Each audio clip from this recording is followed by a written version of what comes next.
Olá, a Roda de Saberes começa agora. Convido você a acompanhar o nosso programa, que é uma iniciativa da Escola do Legislativo da Câmara Municipal de Caxias do Sul. Hoje vamos conversar sobre adoção. Qual o caminho para adotar uma criança ou um adolescente em nossa cidade? E que sentimento este ato desperta? Para conversar conosco hoje, convidamos a presidente do Instituto Filhos e advogada, Marta Polesso Mazzucchini. Seja bem-vinda, Marta. Obrigada, boa tarde.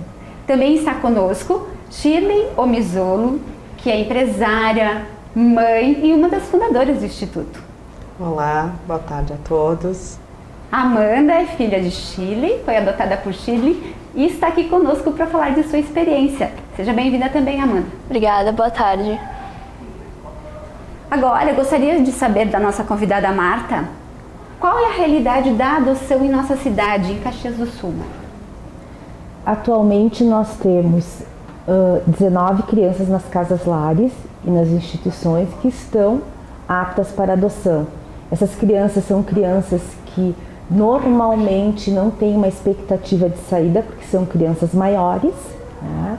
Onde a entidade, nós enquanto Instituto Filhos, fizemos trabalho inclusive com essas crianças. É claro que culturalmente e também pelos trabalhos que nós como entidade a gente vem desenvolvendo nos últimos anos, a gente tem notado que as adoções passaram a ter uma mudança de perfil. Então, inclusive do ano passado para cá, nós tivemos diversas adoções de crianças maiores, que entra dentro do processo de adoção tardia. Marta, o Instituto Filhos, qual é o papel dele no processo de adoção em Caxias? Ele também trabalha no estímulo à adoção? Com certeza, até a entidade, quando ela surgiu no ano de 2007, ela teve como objetivo trabalhar com os pais pretendentes e principalmente com os pais adotivos, até mesmo porque na época não existia um local para haver essa troca de experiências. E a partir de 2009 a entidade passou a fazer a capacitação dos pais pretendentes. Essa capacitação ela é realizada em parceria com a FAS, onde nós temos, a entidade tem um contrato devidamente assinado com o município e nós recebemos verbas do município. E em parceria com o fórum, onde nós também recebemos verbas do judiciário. Todo paizinho, toda mãezinha que tiver em Caxias interesse em adotar, eles têm que procurar o fórum na Vara da Infância e da Juventude, onde eles exigem uma série de documentos e posteriormente o fórum encaminha para o instituto que nós fizemos um curso de preparação para a adoção, que seria uma capacitação, até porque nós como entidade, nós entendemos que nem todos, eles são capacitados, mas é uma capacitação contínua. Então todos esses paizinhos que fazem esse curso de 3 dias, eles saem com um diploma, um atestado, onde a entidade ela encaminha para o fórum e a partir daí os paizinhos passam pelas próximas etapas.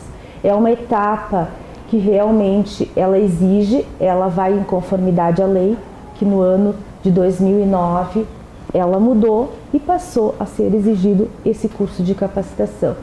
Da mesma forma, esses paizinhos que são capacitados e encontram-se na fila de adoção, eles passam anualmente pela entidade, onde eles são atendidos pelas nossas psicólogas e existe uma conversa com a psicóloga, com esse pretendente.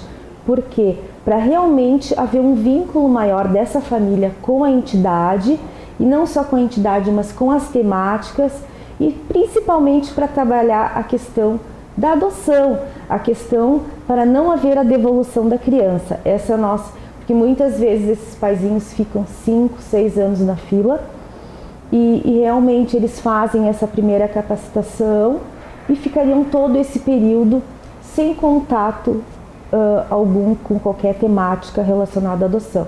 Então, em parceria com o fórum, nós desenvolvemos esse trabalho e fazemos atendimento também na área da psicologia e na área jurídica de forma individual. Shirley, tu foste uma das fundadoras do Instituto, né? E também decidiu adotar. Eu queria saber de ti, enfim, o que te levou a adotar? O que te mobilizou para a adoção?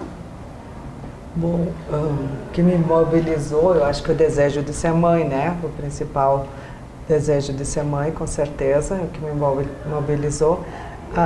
O Instituto, na verdade, ele é uma consequência da minha adoção, porque ele foi criado depois, né? Antes eu fui mãe, né? Adotiva e tal.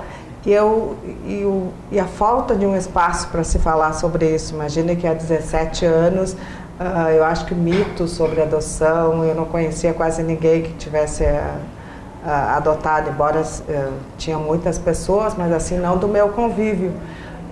E não existia um espaço para se falar sobre isso, discutir sobre a temática da adoção. Nós acabamos, né, com umas amigas que também, umas que trabalhavam nessas casas, abrigos, enfim, que as crianças estavam na época. E também ela sentiu que os pais tinham muita necessidade de ter com quem conversar sobre isso, trocar experiências. E acabamos fundando o Instituto. Então, na verdade, o Instituto ele é fruto um pouco dessa adoção, da mãe dela foi inspiração para isso. A maternidade talvez te ajudou a também mobilizar mais gente a organizar. Com certeza. As pessoas questionavam muito sobre isso, como seriam os procedimentos e tal. Pensando nisso, em ajudar essas pessoas, não só as que já tinham adotado, mas as que pretendiam adotar, que surgiu o Instituto. O Instituto, além de fazer todo esse assessoramento, ele também promove a integração de pais e crianças adotivas. Né, Shirley, gostaria que tu me falasse isso. Inclusive tem atividades anuais onde reúnem todo o pessoal, né? Na verdade, o Instituto ele faz diversas atividades, né? Ele faz essa capacitação, como a Marta falou, a capacitação para os pais pretendentes. Tem um encontro mensal que é aberto à comunidade e aos pais adotivos também, sempre com uma temática que envolve, né, pais e filhos e as temáticas da adoção, para ver essa troca também. Nós temos atendimentos individuais também, né, para quem quer esclarecer dúvidas, tanto no aspecto jurídico quanto, né, no emocional e tal, psicológico. E também a gente tem um encontro anual, que é o jantar, onde todas as famílias se reúnem, pais, mães, adotivos, filhos, famílias, pessoal do judiciário que são envolvidas, das casas, quer dizer, se mobiliza todas as pessoas envolvidas com essa temática para um encontro anual. Entre outros, temos jornadas de estudo, enfim, várias atividades, né? Mas a festa mesmo é sempre em outubro, próximo ao Dia das Crianças. Amanda, eu gostaria de saber como é conviver com uma mãe super coruja, porque eu sei que a Shirley, além de ser voluntária, muito envolvida com, enfim, a comunidade caxiense, é uma mãe muito coruja. Como é conviver com ela? E eu sei que o pai também é coruja. É muito coruja. É bom, porque esse é um carinho cuidado, demais, né? é muito carinho e é muito bom. É gostoso isso. É gostoso. Amanda, e eu quero saber de ti.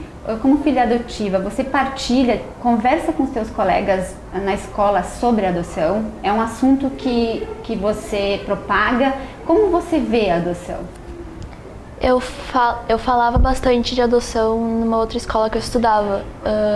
Agora, meio que eu não falo mais tanto pra... E te questionam? Eu me questiono bastante isso e eu acho bom falar de adoção, tipo, porque é uma coisa diferente, é uma coisa que e até pra pouca gente sabe, também, pouca gente sabe e que é bom saber para entender, para ajudar também. Amanda, eu fiquei sabendo que você também lançou uma obra, vocês lançaram uma obra abordando a temática da adoção? Sim, a gente lançou o livro Uma Corujinha Muito Amada, que é o livro que eu e minha mãe a gente fez para explicar que a história que ela me contava quando eu era criança, para me explicar como é isso. E essa história é legal, eu gosto de contar essa história, eu gosto de ler esse livro. E Amanda, você soube que era adotada desde pequenininha, assim, como é que foi, como que a sua mãe, como a Shirley se aproximou e contou para você sobre a adoção? Ela sempre me contou, ela sempre me disse, contando com historinhas, falando várias historinhas diferentes, que eu era adotada e eu fui entendendo isso, Tu sabe, Amanda, que eu também tenho na minha família dois primos que são adotados. E aqui eu partilho contigo que uma delas se chama Fernanda e ela também. Os pais, meus tios, sempre contaram para ela, desde pequenininha, assim, Shirley, sempre foi uma decisão. É uma decisão importante para a família, Marta, essa de começar a nunca esconder também a adoção? Com certeza, até porque através dessas histórias lúdicas que nem até a Amanda colocou, que é o livro da Corujinha, onde elas tentaram, através de personagens, fazer uma contação de uma história, a criança gradativamente ela vai assimilando que aquela é a história dela. E o que importa na relação das pessoas não é um filho biológico, um filho adotivo, são filhos. A relação ela se torna através do afeto, dos vínculos. Então, através seria da criança enquanto bebê, se você vai trabalhando, necessariamente tu vais assimilando a questão e tu vai encarando com uma naturalidade.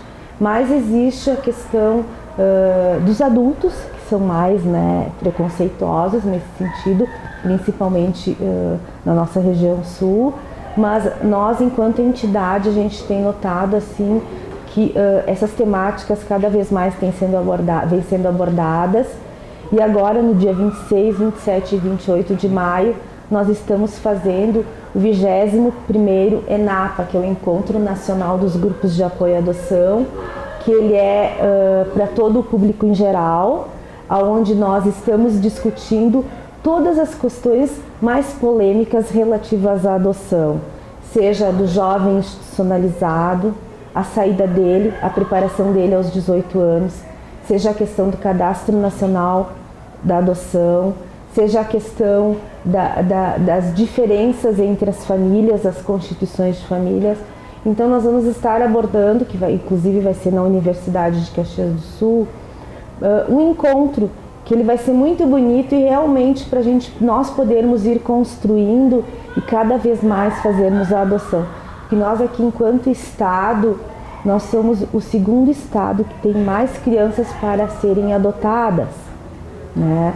E é a primeira vez que nós estamos trazendo esse assunto para o Estado do Rio Grande do Sul. Então nós entendemos que culturalmente é um momento muito importante de toda a sociedade, para nós podermos fazer um trabalho muito grande, porque crianças são crianças, biológicas ou não. E esse espírito de agregar, né, de também debater, trocar ideias. Shirley, a gente troca ideias sobre filhos, sobre tudo. E esse encontro também vai ser nessa perspectiva. A Shirley conhece, né? Com certeza, eu acho que ele vem a somar muito, né, em termos de conhecimento, não só para os pais que pretendem adotar e para os pais adotivos, mas todos que trabalham, né, porque tem assim toda a rede que trabalha com isso, as pessoas que atendem essas crianças nas casas lares, nos abrigos, o judiciário, enfim, é uma gama, assistentes sociais, psicólogos, é uma gama de pessoas que vão ser beneficiadas. E os palestrantes que estão vindo também são maravilhosos. Como nós participamos anualmente, eu e a Marta, desses encontros que ele se dá cada ano no estado, a gente conhece várias pessoas que participam, né? E palestrantes também, que já palestraram em outros locais e virão para Caxias. Na verdade, são pessoas maravilhosas, que vale a pena estar lá no evento para ouvi-los. E essa troca, ela é importantíssima, né, para todo mundo, né? Eu até quero aproveitar então para informar, é o 21º ENAPA, né, Encontro Nacional dos Grupos de Apoio à Adoção. Como a Marta comentou, este encontro acontece no dia 26, 27 e 28 de maio na Universidade de Caxias do Sul. Para quem quer saber sobre inscrições ou mais informações, está disponível o seguinte site, www.simpla.com.br. Sobre inscrições, Marta, para esse encontro, no site detalha, tem valores, como é? Com certeza. Nós temos toda a programação dentro do site da entidade, né, do Instituto Filhos, que é www.org.br, e ele se reporta a inscrição final dentro do Simpla. Lá tem todos os valores, tem inclusive toda a programação, um palestrante que está vindo dos Estados Unidos, que é onde ele vai falar sobre a questão dos jovens institucionalizados no Texas, trazendo a questão do apadrinhamento também, como é que elas se procedem lá. E da mesma forma nós temos, que nem a Shirley colocou, palestrantes de todo o Brasil. Nós temos palestrantes desde o norte até os de Caxias, que são o Dr. Leoberto, o Dr. Sérgio, e nós também temos o Dr. Gabriel, que é o nosso médico das Casas Lares, que cuida das crianças na área da psicanálise, né? Então ele vai falar sobre as crianças do nosso município, inclusive, não só de todo o Brasil. Então assim, nós vamos poder, naquele momento, trocar ideias, porque eles vão estar, com certeza, os maiores escritores na área da adoção, que vão palestrar, que é o Dr. Luiz Schettini. Nós temos a Dona Alia, que é uma senhora que, como ela é mais, assim, ela tem mais tempo na área, ela não vai ser palestrante, mas ao mesmo tempo vai estar toda a parte da bibliografia e ela vai poder colaborar.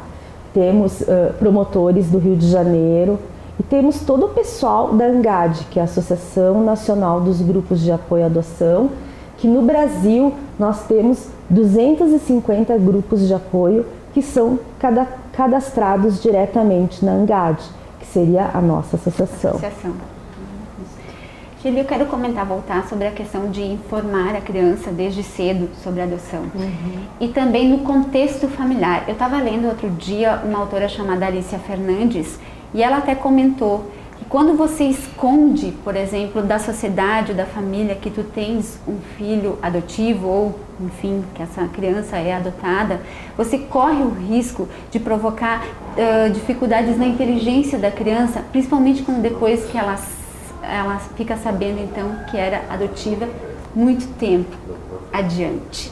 A decisão de contar para a Amanda foi tua, do seu marido? Vocês conversaram antes e já começaram de pequenininho? Houve uma conversa, uma preparação sobre isso? Na verdade, assim, eu acho que a gente sempre tentou se preparar antes da nossa forma, lendo e vendo, né, toda essa temática da adoção. O que a gente sempre ouvia é que a criança precisa saber para ser uma relação verdadeira, e eu acredito que não tem outra forma de ser, tem que saber de tudo, é a verdade. Que se contasse o quanto antes. Acho que não precisa fazer um evento sobre isso, né, do que é filho adotivo, né, ou não.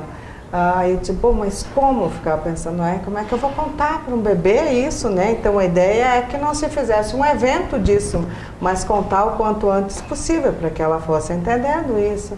E aí que surgiu a ideia também de se contar através, né, de uma forma lúdica, através de uma historinha e tal, né, que nasceu o livro, que a Amanda já comentou, Uma Corujinha Muito Amada.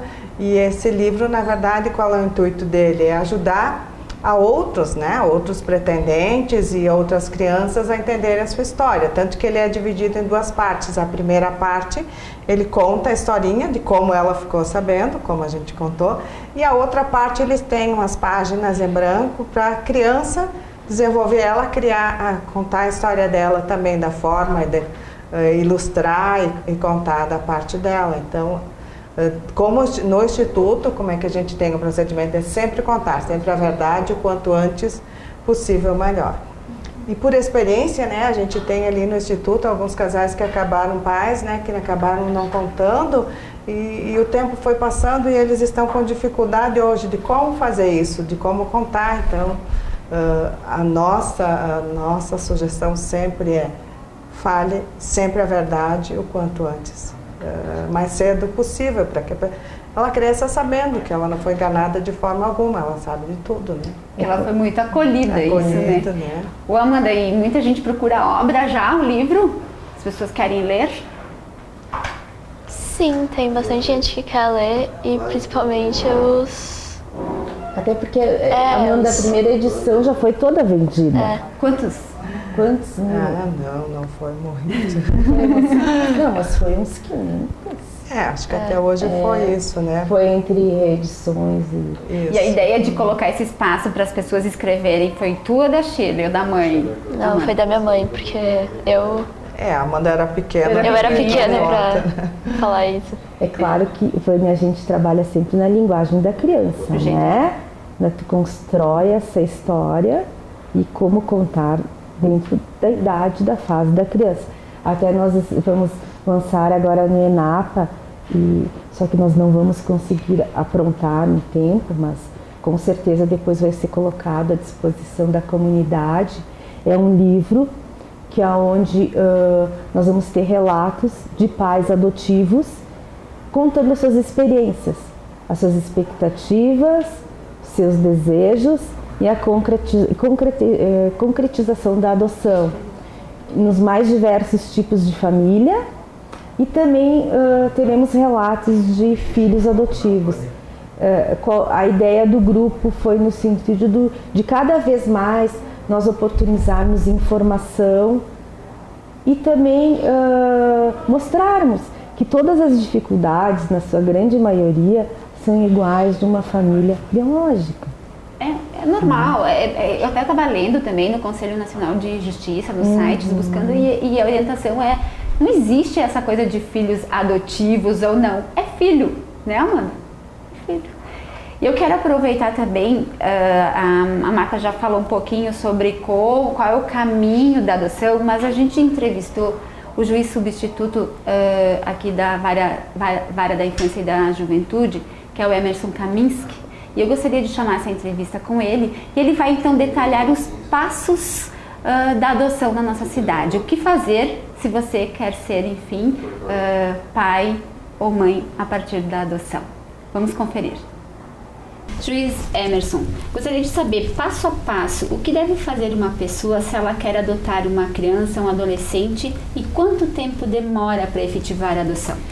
Bem, inicialmente o procedimento para adoção, com previsão no Estatuto da Criança e do Adolescente, para todos aqueles seres humanos com menos de 18 anos de idade, tem um regramento específico. E depois o Conselho Nacional de Justiça, então, acabou padronizando a aplicação em todo o território brasileiro. Toda aquela pessoa maior de 18 anos de idade que tenha interesse em adotar uma criança precisa, inicialmente, procurar o judiciário da sua cidade ou da sua comarca, se não for sede própria de um órgão jurisdicional, e iniciar o processo de habilitação. Então, ele pode, através do site do CNJ ou do Tribunal de Justiça de cada estado, já coletar alguns documentos que são indispensáveis. O primeiro deles é uma ficha que é preenchido com os dados essenciais do adotante, e onde também ele faz a manifestação acerca das características principais do adotando.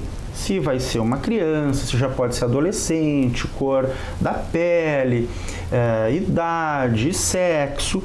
E a partir da juntada dessa ficha, das certidões negativas, né, de que não existe nenhum processo criminal em andamento, ou da certidão negativa civil, relacionado a eventuais ações de natureza civil, comprovante de endereço, rendimentos, cópia da identidade, CPF, atestado médico, dando conta da sanidade mental em especial e também da saúde física, se apresenta diretamente no cartório judicial o pedido de habilitação para adoção.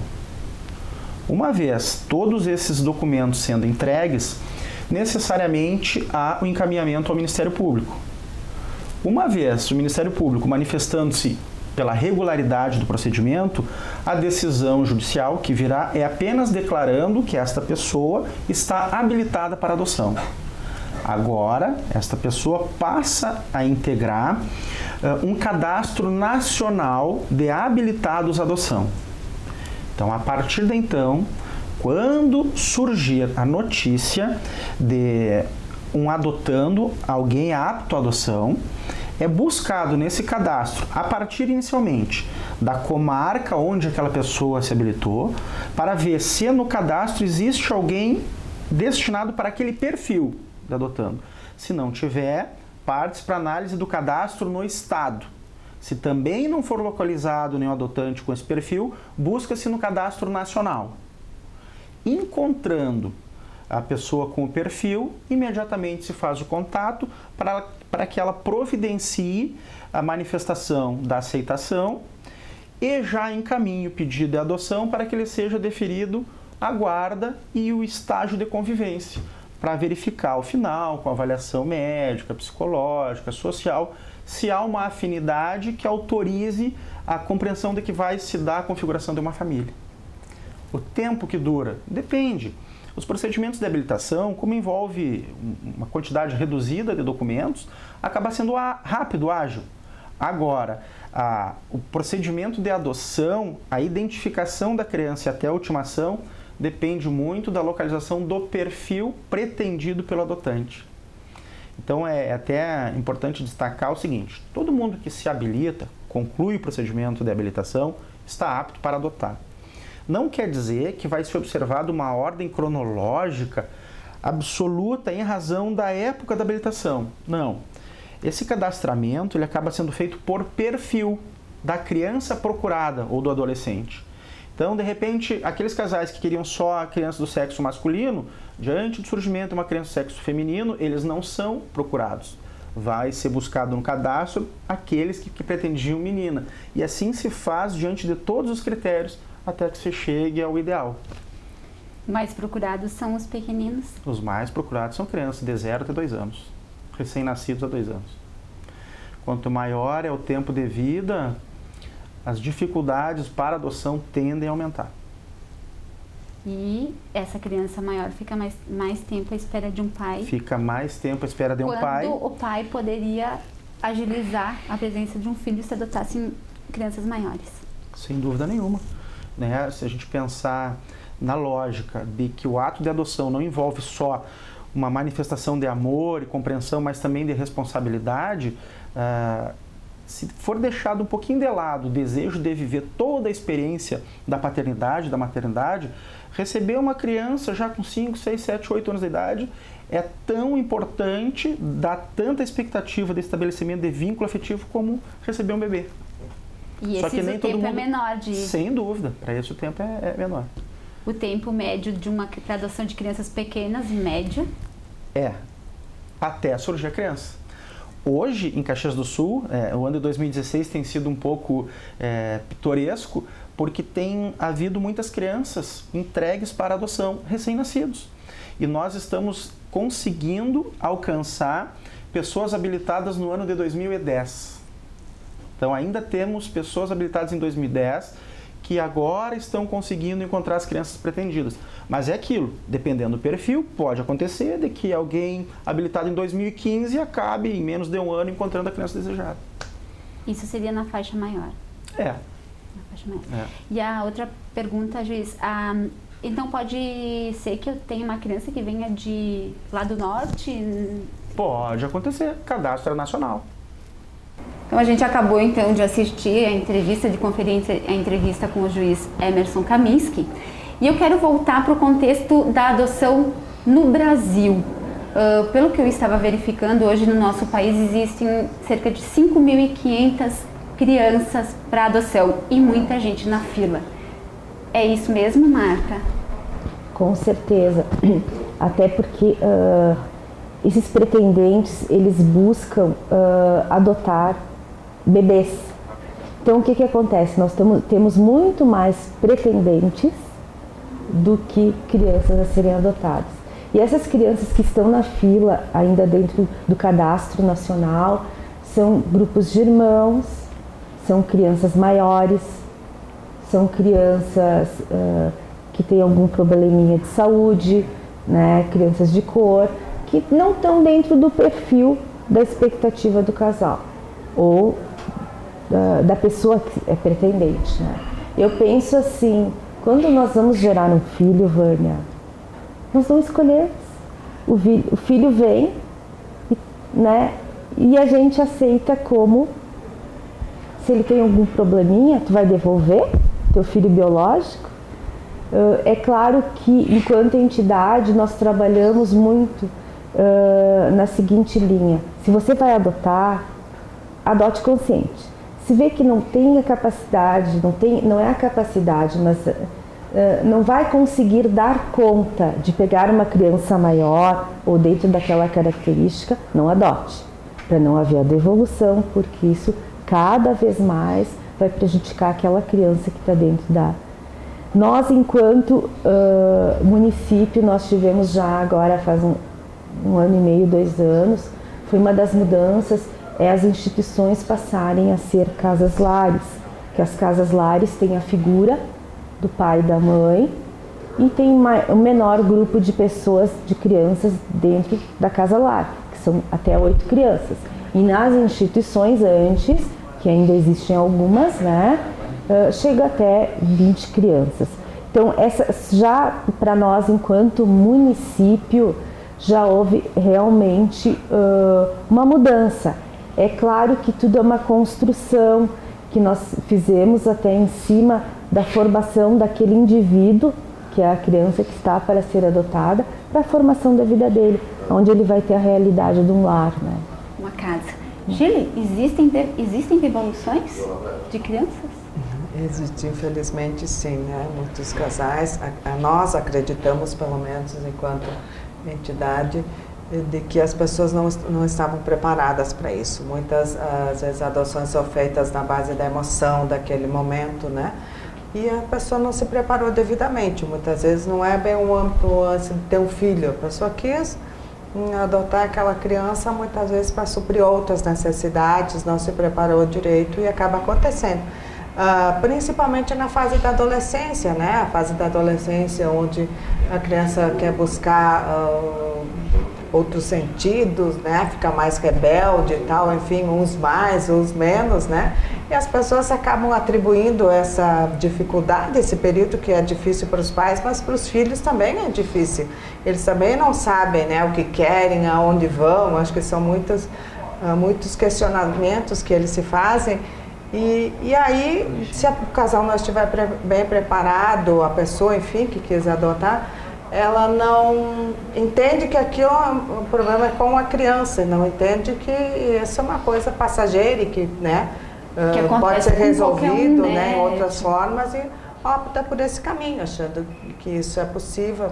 Mas hoje o judiciário já tem outro entendimento, se a adoção, né, muitas vezes o juiz acaba determinando que tem que se pagar uma pensão até completar a maioridade, né? Como se fosse o abandono de um filho biológico, da mesma forma. Então, também o judiciário está tendo esse olhar para que as pessoas tenham esse cuidado. E o Instituto, na verdade, o papel dele é orientar bem para que a pessoa faça uma adoção consciente, né? Porque a partir do momento que a pessoa souber e ela realmente quer um filho, ela se prepara para isso e o filho é para toda a vida, né? Tem algumas coisas que é possível a gente mudar, mas filho não, filho é para toda a vida, seja ele concebido da forma que for, né? E hoje não tem, para adotar, pode ser solteiro, pode ser casado, não há rigor nenhum empecilho para isso, né, Chico? Não, apenas assim, a pessoa tem que ter mais de 18 anos, né? Tem que ter aquela diferença, são 16 anos entre o adotante e o adotado, né? Eu não posso a pessoa ter 20 anos e adotar uma pessoa de 18, né? Sim. Então, tem essa determinação legal que tem que haver no mínimo 16 anos de diferença. Claro que existem algumas exceções, dependendo, né, um pouco a variação, então, mas assim, é bem avaliado isso para não ter nenhuma irregularidade, né? Mas pode, casais homossexuais não podem adotar também, solteiros, enfim, viúvos, casados, todos podem adotar, contanto que realmente estejam preparados e realmente é isso que querem, um filho. Amanda, já está pedindo um irmão? Eu pedi um bom tempo, mas agora... Não. Passou já. Agora então o filhote próximo vai ser o novo livro. É. Tá certo. Estamos chegando ao final do Roda de Saberes de hoje. Eu quero muito agradecer a presença da Marta Polesso, presidente do Instituto Filhos, a Shirley Omizolo, mãe empresária, mãe da Amanda Omizolo, que passaram pela experiência da adoção. Muito grata pela presença de vocês. Nossa, agradecer. Você que está em casa, também agradeço a companhia. Até o próximo Roda de Saberes.